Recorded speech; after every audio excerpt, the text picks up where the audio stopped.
mouse. Here's a phone. There is no dopamine in these objects. There's no dopamine in here. There's no like...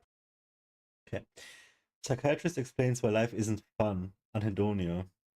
Another explanation. Fuck, the only instruction we got to how to handle it was the first one. And he said, just keep doing it. Just keep doing it until eventually you're gonna start enjoying stuff again. That alone sounds so depressing. Oh, man. Dopamine entering my brain from a mouse. What happens is when I engage in certain activities, those activities activate my brain. That's where the dopamine is. Today, we're going to talk about anhedonia, which is the primary reason why I think a lot of people's lives feel really empty. We have this idea that life should be full, right? It should be enjoyable. There should be a lot of positive emotion. We should look forward to the future. We should be able to enjoy our day-to-day activities. We should be proud of who we are. But for many people today, we struggle with all of those things. We struggle with motivation. We struggle with pleasure. Our emotions feel incredibly flat. And the reason for that is something called anhedonia.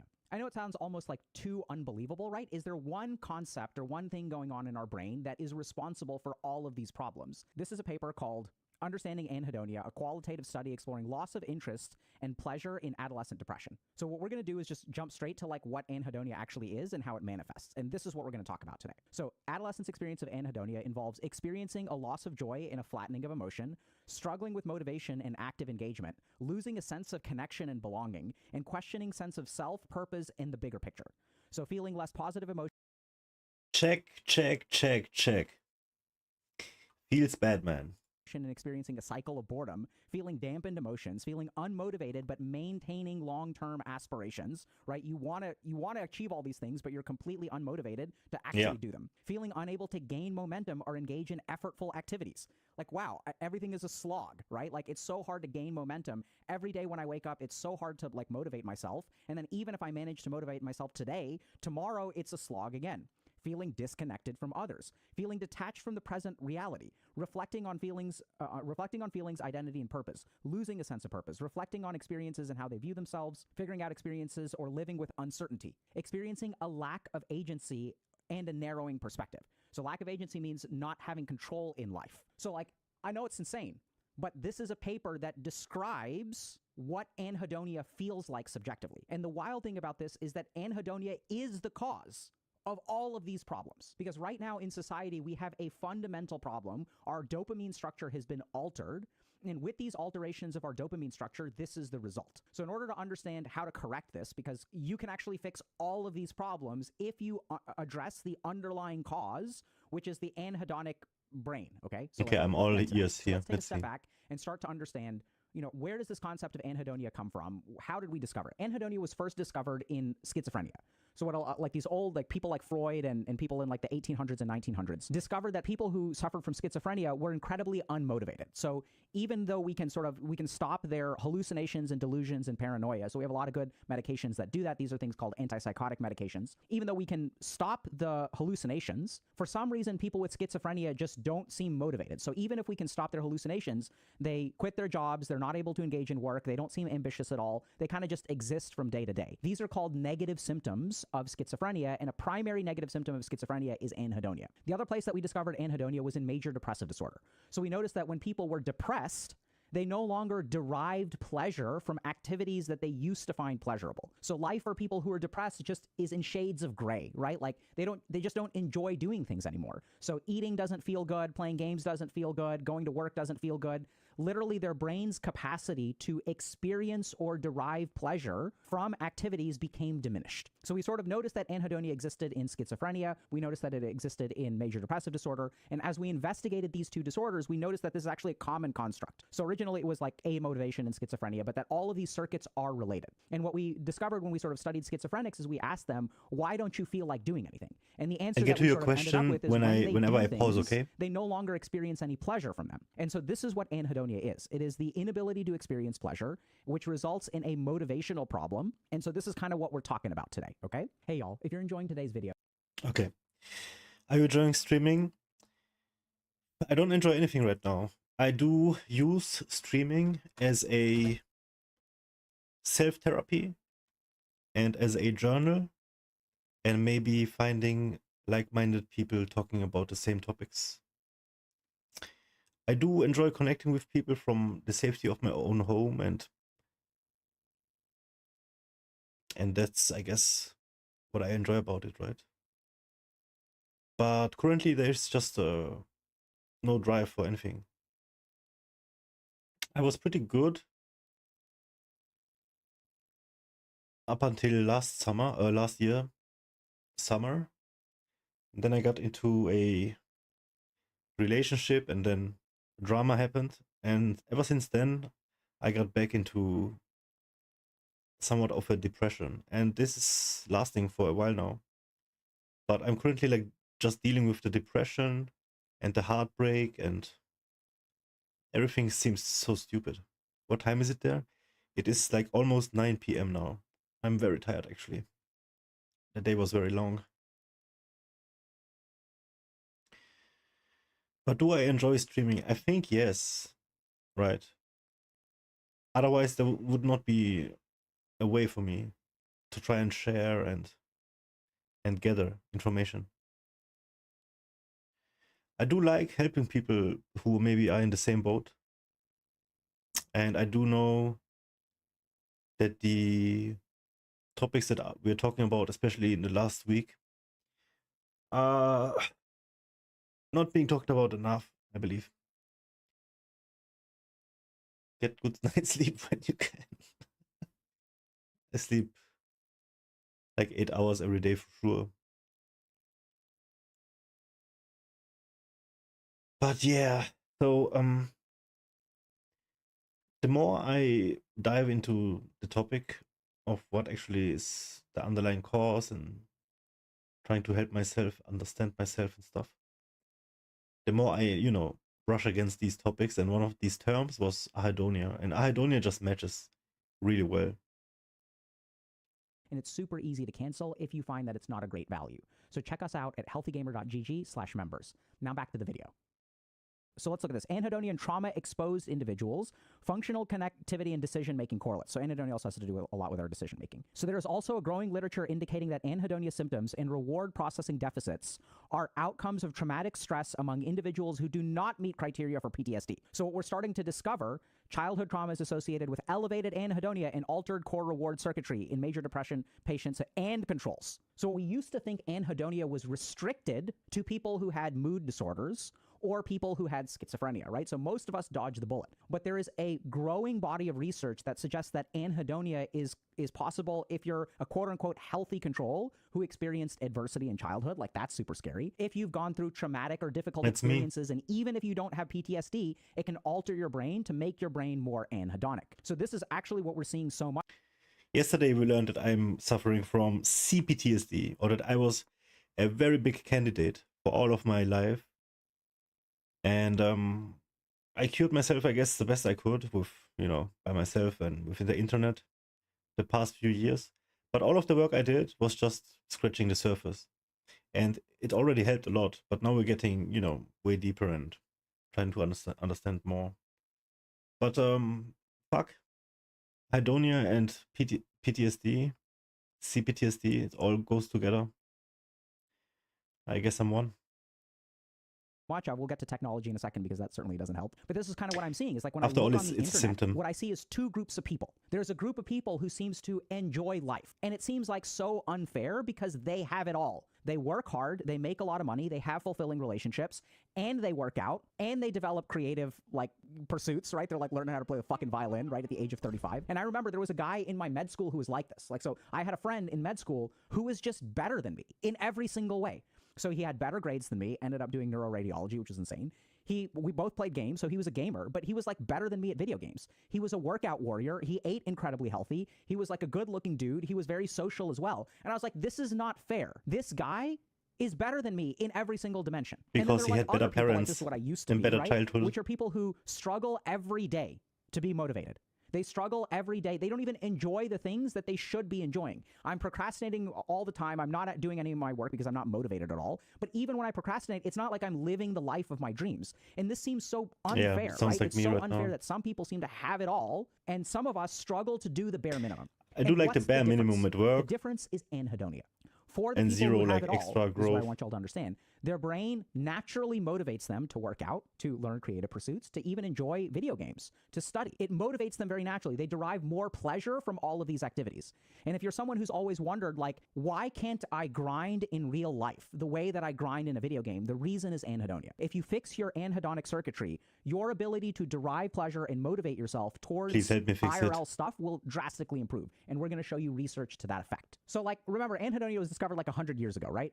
So we discovered that people were amotivated. We discovered anhedonia and depression, which is the inability to experience pleasure. But now, because of advances in neuroscience, we've literally figured out how anhedonia works through a combination of different, like studying people who have strokes in certain parts of the brain, looking at diseases like dementia, Parkinson's. So Parkinson's is the loss of dopaminergic neurons in a particular part of the brain. And we've also started to do things like deep brain stimulation. So now when we have like a Parkinson's patient, we'll literally like not cut open their skull, but cut open their skull and we'll insert electrodes that will stimulate certain parts of the brain. And so now we have this very, very robust functional neuroanatomy, as well as understanding anhedonia from all of these different conditions. So we understand it from the depressive perspective, from the schizophrenic perspective, from the deep brain stimulation perspective. So we basically figured out anhedonia. The problem is all of these advances have not translated to like everyday Joe Schmo people like me and you. And so instead what we have is a gigantic culture of people who are trying to dopamine detox, and they're trying to like optimize their performance, and they're taking all these supplements. And this is because they don't understand the fundamentals of how our dopaminergic circuitry in the brain works. So once we understand these fundamentals, which we're going to lay out for you now, it'll help you like you'll understand the basics, right? So this will be like, right, you know, the best analogy I can think of is that there are some people who use a lot of fancy ingredients when they cook, right? I'm going to use truffle oil and ghost peppers and all this really fancy crap. But then there are some people who are just good at making food, right? I'm really good at making a simple grilled cheese sandwich. I need 3 ingredients. I need bread, I need cheese, I need butter. I don't need anything special. I don't need anything fancy. Or I'm really good at making a steak. Give me salt, give me pepper, give me meat. That's all I need. I'll make a hamburger. Give me salt, give me pepper, give me meat. That's all I need. So today what we're going to teach y'all is, instead of all this fancy stuff about nootropics and psychedelics and all this crap, we're going to teach you the basics of how dopamine circuitry works. We're also going to show y'all a couple of very important papers. And then we are going to discover what is the difference between people who are motivated for all kinds of stuff and enjoy every aspect of life, and people who are completely unmotivated, have disconnections from reality, have aspirations but don't work towards them, and don't even enjoy wasting their time. Here is the nucleus accumbens. The nucleus accumbens gives us dopamine, okay? So dopamine in the nucleus accumbens does 3 things. It gives us pleasure, it gives us cravings, and it gives us behavioral reinforcement. So if I think about my life, when I eat, I don't know, like a slice of pizza, it gives me pleasure. What do I want tomorrow? I want pizza. And what do I do tomorrow? I eat pizza, right? So it gives us pleasure. This is something called hedonics. Cravings are wanting. So this is also like the future orientation. What does that mean? So craving is about wanting that thing again tomorrow. And then the last thing that it does is it reinforces a behavior, right? So it causes us to act again. So I don't know if this makes sense, but these are 3 fundamentally different things, okay? This is pleasure. This is wanting to do it again in the future. And this is actually like taking the action. So the wanting to do it and the actual act are like 2 different things, right? So we got to be subtle, but you'll have to understand that. You can want to work out, but actually working out and wanting to work out are 2 incredibly different things. So what do we see in anhedonia? What we see is a problem with the dopaminergic circuitry, okay? So when we see a problem with the dopaminergic circuitry, we are not able to engage in pleasure. We aren't getting cravings towards those things, and we don't have behavioral reinforcement. So all of these 3 things become X's. So if you look at like the OP people in life, right? These are the people who work out and play games and are better MMR than you, have higher rank than you, and are more social and are more professionally successful and are healthier. What's the difference between them and you, okay? Or I'll say them and us. So their dopaminergic circuitry gives them pleasure from working out. If it gives them pleasure from workout, they crave working out. And if they crave working out, they are going to work out tomorrow. Now you may say, Dr. K, that's absurd. How do we actually achieve this? So we're going to show you. So this is what's wild. There's a bunch of neuroscience research, bunch of clinical research, but this is a paper about the computational structure of consumatory anhedonia. So what does this mean? Okay.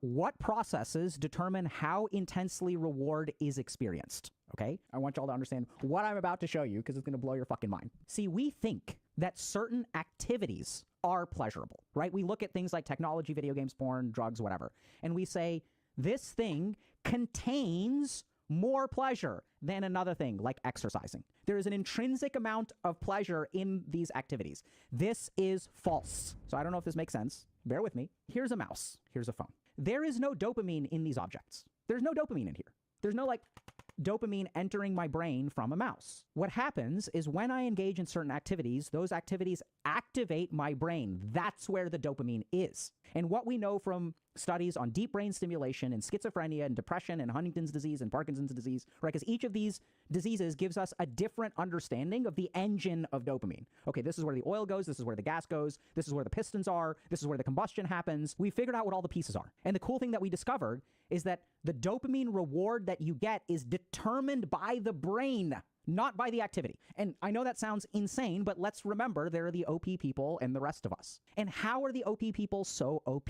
Because all of the activities, the healthy activities that they do, give them large amounts of dopamine. So it's not in the activity itself, it is actually in the brain. And we know that because if you get Parkinson's, that part of the brain will become busted. And if that part of the brain becomes busted, you no longer derive pleasure from it. You no longer get motivated to it. We also see that in major depression. So when someone is depressed, one of the key diagnostic features of depression is the inability to experience pleasure from activities that you usually find pleasurable. So I want you all to think about that for a second. In depression, what we discovered is this thing, playing video games is pleasurable, but something can change in my brain that takes away the pleasure that you normally get, which means what is the determining factor for the pleasure? It's actually in the brain. And today, we're going to show you how to increase the dopaminergic response, which will result in more pleasure, more craving for the activity, as well as more behavioral reinforcement, okay? So not only do we understand like the anatomy and all the neurocircuitry and all this kind of stuff, right? So this is a great paper that talks about, you know, neurophysiological basis of anhedonia, genetic studies, prognostic value, treatment of anhedonia. So we've figured out all that stuff. And now we have the next level of research, which is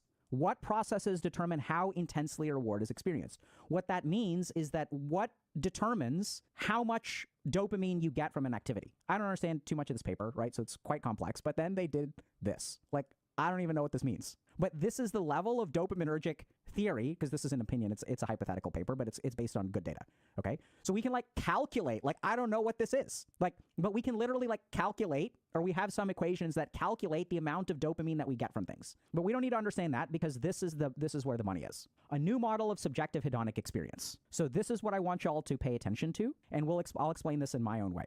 So here's the key thing to understand. We have two people, okay? Person purple and person yellow. And person purple and person yellow do the same thing. So this is self-care, okay? So this is a study where person purple and person yellow engage in the same amount of self-care. So they do something like, I don't know, I guess eat a hamburger, which I guess qualifies as self-care. What they discover is that even though the two people eat the same burger, the amount of pleasure that these people experience is different. The same burger results in this much pleasure, value change, here's the value change. So it results in this much pleasure for the yellow person and this much pleasure from the purple person, okay? So do y'all get that? Like this means that a different amount of pleasure is experienced for these two people. We'll get to this in a second, don't worry about this. Look at the pleasure that this person gets and the pleasure that this person gets. This is OP, this person is enjoying things a lot more. Even though in self-care, so this is kind of how they're ranking self-care, this is 0 self-care, this is 7 self-care, both people are moving from 2 to 7. Now the question becomes, if the pleasure is in the burger, why don't both people experience the same amount of pleasure? What's different between these people? And the difference, it's so broken, is the level of career attainment. So if we rank career attainment from 1 to 7, or I guess 1 to 6, what we find is that if you're at the top of career attainment, if the purple person is up here, so they're at a 6 out of 6 for career attainment, they have an awesome job. This person is at a 4 out of 6 on career attainment. They have a good job. What we discover is that the higher you are on career, the more pleasure a burger gives you. So this is what's OP. This person has a better job. This person makes more money. Not only do they have a better job and they make more money and feel more fulfilled in their career, but feeling fulfilled in their career allows them to derive more pleasure from a burger, right? So I want y'all to think about that. The better my life is, the more pleasurable everything becomes, which is burger, yes. Right? And also explains why so many people are struggling in so many money dimensions. equals Because happiness? the further down on the totem pole you are, the crappier everything is. If I don't have a good job, I don't have a good relationship, I'm lonely, my health isn't good, playing a video game doesn't even give me as much pleasure as playing a video game if all of those... I had way less money and was way happier. I had no job and was happier. Now I have a great job and I'm in this position. What does that mean for me? What is going on here? I have Parkinson's. So something is wrong in my brain.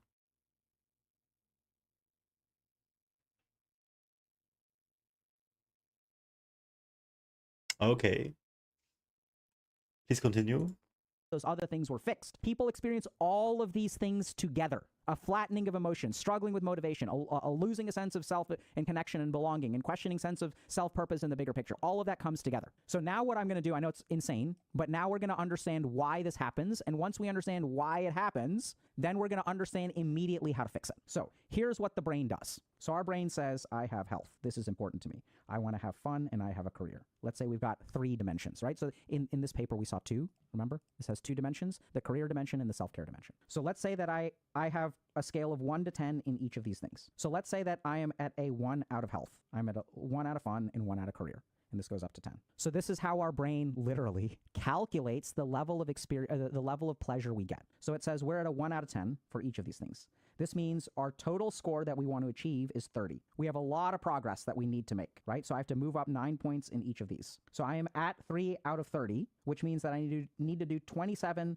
units. I need 27 units of progress to fix my life. So if we look at this person needs 2 units of career improvement and 1, 2, 3, 4 units of self-care improvement, right? So they need a total of 6 units of progress to end up over here. We want fulfilling career and we want fulfilling self-care.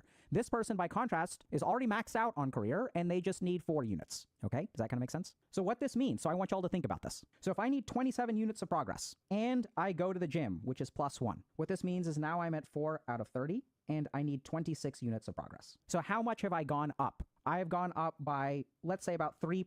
So technically, it's a little bit more, 3 to 4%. So my brain is looking at all of the things that I need to do.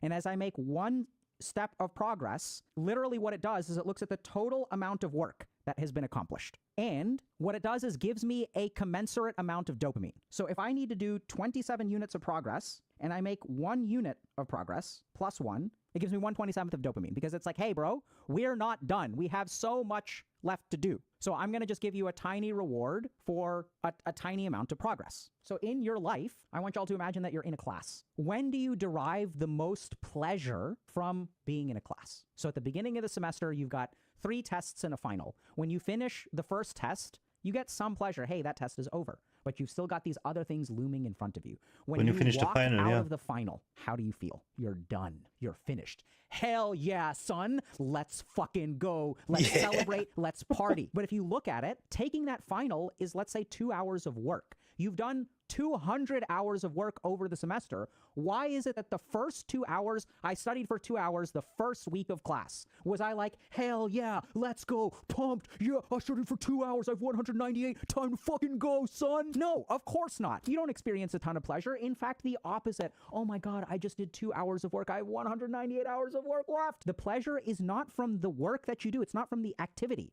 It is from your brain's calculation of how much more work there is to do. And that's what this shows us. When someone has one thing maxed out, the amount of pleasure that they get, because the total amount of stuff they have to do is less, the amount of pleasure that they get is way higher. Okay, so what this means, I'll kind of tell you all this way. So we get 1/27th of dopamine because, you know, we just made 1 point of progress. So we get 1/27th. Now let's say that my career was maxed out. I was at a 10 out of 10 out of career, and I was a 10 out of 10 of health. I work out 6 days a week, and I make $270,000 a year. That apparently is the new standard for being like maximum income that leads to happiness. I saw a study about that recently. And then I'm 1 out of 10 for fun. So now I go on vacation, okay? Bro. I start to have fun on vacation. So I get a +1. So my brain says I have 10 total units of fun to have. I'm going to do +1. Now I'm at a 2 out of 10. And I'm at 20% dopaminergic signal, as opposed to 3 to 4% of a dopaminergic signal if I have a ton of stuff to do. This is what we learned from the research on anhedonia, right? So and it kind of makes sense because when when you're done with something, or the closer that you get to being done, the more fulfilled you are, the more fulfilling things are. Right? So who experiences the most pleasure in life, right? So let me give you all another example. Let's say that I have a great career, I'm healthy, and then I fall in love. And now my life is perfect. So if my life is perfect because I'm checking all of the major boxes, then how much pleasure do you think I experience? I experience so much pleasure because everything is going well in life. Versus if I have nothing going on, and even if I fall in love, what does that feel like? Y'all know what I'm talking about because we fall in love all the time, right? Even if our life is shit. I have this one bastion of hope, but the rest of my life is a smoldering mess. I don't know what I'm doing. I don't know who I am. I'm not having any fun. I'm not taking care of myself. This is the one thing that I've got. Doesn't bring us maximal pleasure because everything else is falling apart. Duh. Now the question becomes, if this is true, how do we fix this, right? So are you telling me, Dr. K, that what I need to do is put together every dimension of my life in order to experience pleasure. No, not at all. So I have 3 dimensions that I need to level up in. And I'm over here, I'm over here, and I'm over here. So this box represents all of the progress that I need to make, because anhedonia and the dopaminergic reinforcement that we get is percentage based. Satisfaction divided by total wants. So there are 2 things that we can do. You can say, Dr. K, are you telling me that if I'm out of 3 out of 30, I need to gain 27 points? No, I'm not. There are 2 ways to get to 100%. This is one way. 3 out of 30 plus 27 out of 30 equals 100%. What's the other way? Math geniuses. Oh, that's right. 3 out of 30, we can turn that into 3 out of 10, and then we'll be at 30%. Or we can even turn that into 3 out of 3, and then we'll be at 100%. Wait. So he's lowering your standard now? Is that what it's boiling down to? Because I was under the assumption on the first variant for sure that you're gonna have to gain 27 points. Let's see what he says here, but I'm thinking he's lowering your goal. This is so interesting. I'm trying to reflect it onto myself. Let's see. We have to hear him out first. 100%. That's the other thing that we can do. What are you saying, Dr. K? Are you saying that I should want less? You're damn right. I'm saying, oh my God, I told you. It's not just me, because there was this guy named Gautam Buddha who was like, you know what? This is going to be whack, but I'm going to teach y'all something really cool. The less that you want in life, the more bliss that you will find. Buddha figured this crap out like 3,000 years ago. He discovered this fundamental principle that the less that we want, the more happy we will be. Now, there are a couple of important things about this. This doesn't mean that you should overall total want less. We're going to talk about the specifics of it, right? So this is what I've learned from clinical focus. There are 3 ways to think about taking a test. I can think about a test as I'm just focused on the test. I'm not focused on the final. I can also think about focusing on the class as a whole. So I'm thinking about the 3-month span. So one case is a 1-month span, one case is a 3-month span, and one case is not even a 3-month span, it's a 4-year span. Because, oh my God, my GPA over the course of 4 years. Which person experiences the least pleasure? The person who's worried about all 4 years? Because think about it, right? Even if you do well on one test, you have not guaranteed yourself a 4.0 GPA over 4 years. So you can't relax because the scope of the problem that you have in your mind is so big. And this is what we see. We see that people who are very anxious, people who are very depressed, what kinds of words do they use in terms of time? I'm always going to be alone. I'll never find a boyfriend. I'll never find a girlfriend. Is this what the rest of my life is supposed to be like? So I don't know if y'all have seen these posts or you experience this stuff, but I see all these posts about people saying, is this all that life is? I go to work from 9 to 5, I commute for half an hour, I do laundry, I work out a little bit, and then I go to sleep. And then it's rinse and repeat for 40 years. Is this what life is? So think about the time scale that they're operating at. Think about in their brain, what is the target that they're setting? They're thinking about they have a gigantic denominator. I have to do this, and I have to do this, I have to do this, I have to do this, I have to do this, I have to do this, I have to do this, I have to do this. And what do we sort of tell people to do, right? What are the people who are sort of happy in life? What do? They sort of focus on one thing at a time. And it's not just that focusing on one thing at a time. It's not like a productivity thing. I mean, it does become a productivity thing. We'll get to that in a second. But the key thing that they're doing is reducing their denominator. So the more that you reduce your denominator, the more pleasure you will experience. Now, people say, but Dr. K, if I reduce my denominator, does that mean that I lose ambition? No, this is the most OP thing. So when you reduce your denominator, what is actually happening to your dopaminergic circuitry? When you're reducing your denominator, you are getting more dopamine, right? So if we're getting a 20% dopamine signal, instead of a 3%, we are increasing our pleasure, we are increasing our cravings, and we are increasing our behavioral reinforcement. If you do a 50% bump of dopamine by reducing your denominator, you are going to get more pleasure, more craving, and more behavioral reinforcement, right? So as you advance, you will start to do healthy things more and more and more. And this is what's kind of weird about this, is that we're also increasing behavioral reinforcement. So this is what's sort of weird. It flips around our dopaminergic circuitry. So I wrote a book. It's good. Y'all should check it out if you've got kids. It's called How to Raise a Healthy Gamer. When I wrote a book, I felt fulfilled. And it took me a grand total of 34 days before I started writing my second one. Because now I derive pleasure from it. Now I crave it. I want to fucking do it again. Let's go. This is how I work 7 days a week. It's Thanksgiving tomorrow. And I'm working and I'm hyped. Look at my face. This is awesome. I love doing this. I'm so lucky. So if you guys are struggling with this, let's take a look. Experiencing a loss of joy and flattening emotion, struggling with motivation and active engagement, losing a sense of connection and belonging, questioning sense of self, purpose in the bigger picture. All of these things are related to your dopaminergic circuitry fundamentally. And what do we want to do? We want to focus on one thing at a time. We want only one axis. So you guys can do one axis, or what you can do is shrink this way. So you can focus on a 3x3 cube instead of a 6x7 cube, or a 2x2 cube, or a 1x1 cube. If you want to become an OP person and you want to be more motivated, enjoy life, have a sense of who you are, have purpose, and actually work towards your aspirations, you need to shrink your wants. So don't worry about all the crap that you want. Don't worry about all the crap that you need to do, because all that stuff overwhelms us mentally, right? We think about all these things. And here's the experience of it. It's wild. I went to the gym today, and what does my mind tell me? Oh my God, I have so far to go. Oh my God, it's so hard. Oh my God, I should have started a long time ago. Technically, you made progress, but there's no pleasure. And when there's no pleasure with progress, what do you expect? So there are two other subtle things we have to talk about. The first is, let's talk about technology. So when we have all of these things that we need to do, when we've got a gigantic denominator, this is why we become addicted to technology. Because the things that we normally would give us pleasure are not giving us a large amount of pleasure because our denominator is huge. And so if activities like studying and working out and cooking for yourself are not giving you pleasure, then what we need is a strong source of dopamine. So remember how I said that there's no dopamine in the hamburger? It's not that there's no dopamine in the hamburger. It's that the majority of dopamine is actually in here. And at the same time, if we're not getting a whole lot of dopamine from life, we become dependent on crappy sources of dopamine like technology, video games, drugs, whatever. Take your pick, right? So this creates a vulnerability because regular life is not dopaminergically reinforcing. So now we become vulnerable to these spurts of dopamine from these, like from things like TikTok or YouTube Shorts or Instagram Reels or whatever. So that's something we also have to keep in mind, is that we want to sort of reduce that kind of behavior, but also our dependency on that behavior depends on the amount of pleasure that we get from other activities. So I don't waste 12 hours a day on Reddit. Why is that? That's because this is actually more fun for me than Reddit is. And all I'm thinking about today, I'm not thinking about the 300 videos that I have to make over the next year. I'm just thinking about this one, which brings us to the second point, which is how do you reduce your wants? But this is where I encourage y'all to focus on shrinking that box as much as possible. So notice in your mind how when you study, your mind sort of says, oh, I have to do all of this stuff. And literally that is the moment that you get robbed of the pleasure of your achievement. So catch that moment. Be like, okay, I'm going to set those thoughts aside. I did this.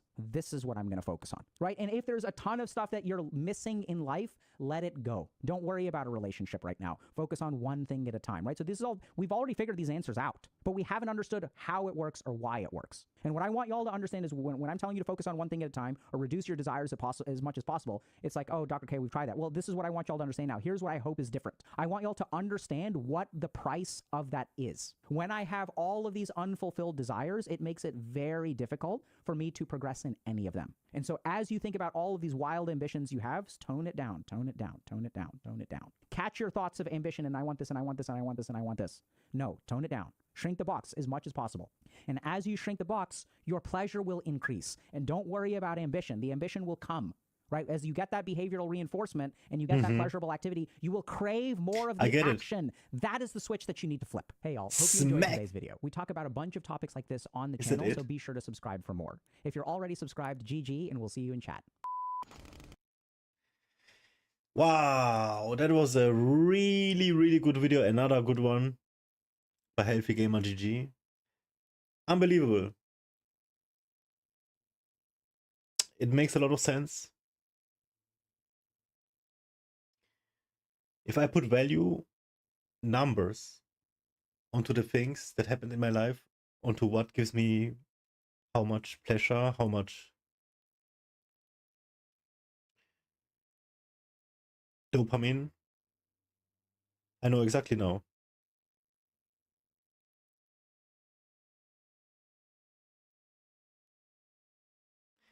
So in summer, I was unbeatable.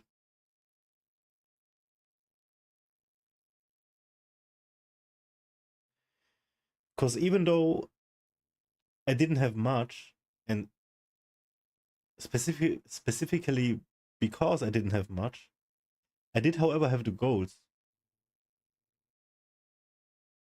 I was better off, right?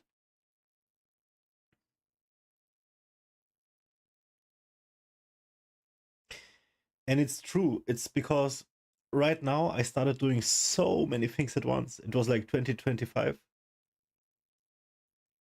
Let's fucking go. I got the company going. I got the workouts going. I gotta design stuff. I gotta do social media. I wanna do vlogging, affiliate marketing, all the things all at once. And I'm just at the beginning, and that's why it doesn't feel like anything. And now, how does the breakup play into this? Let's say my work, health, fitness, all of it was on point in summer. Let's say health. I think I'm high up there, right? Job. It was all in the making. So I don't know. It wasn't safe at that point. So we can't really rate it high, right?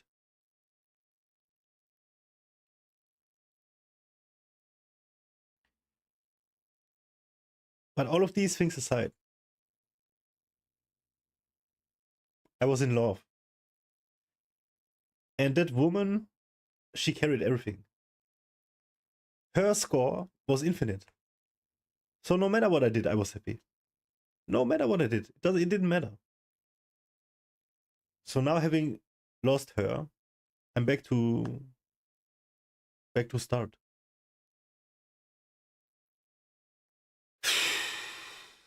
Oh my god. So I gotta lower my standards or start going slower. Focus on one thing.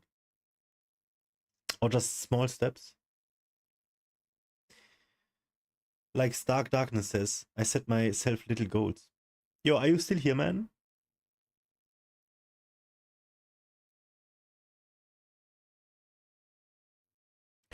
So much insight of this channel. This is crazy.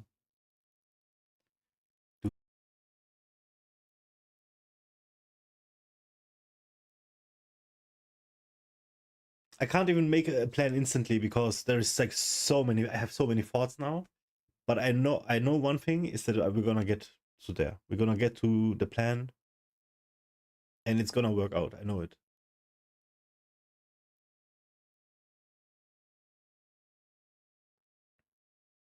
I just have to reevaluate, take it slow, and just understand where I am at right now. I have to trust the process and just keep on going. Like the guy said in the first video, sadly I forgot the name already, but the very first video we watched tonight about the ANHEDONIA, he said, without really explaining why, he said just keep going, just keep pumping. The water will come. It is the same thing that HealthyGamerGG said. The more you do, eventually your score is gonna top up, and then the points you're gonna get are gonna have more value. This dude. And it's just a concept for us to understand how it works. It's not something that you can touch. It's not real. And still it works. Right? The causation, the symptoms, and the cure. All of it. Everything having to do with mental health, distress, everything about it. It is just a concept that we made for ourselves so we can understand it. And right now, I understand it.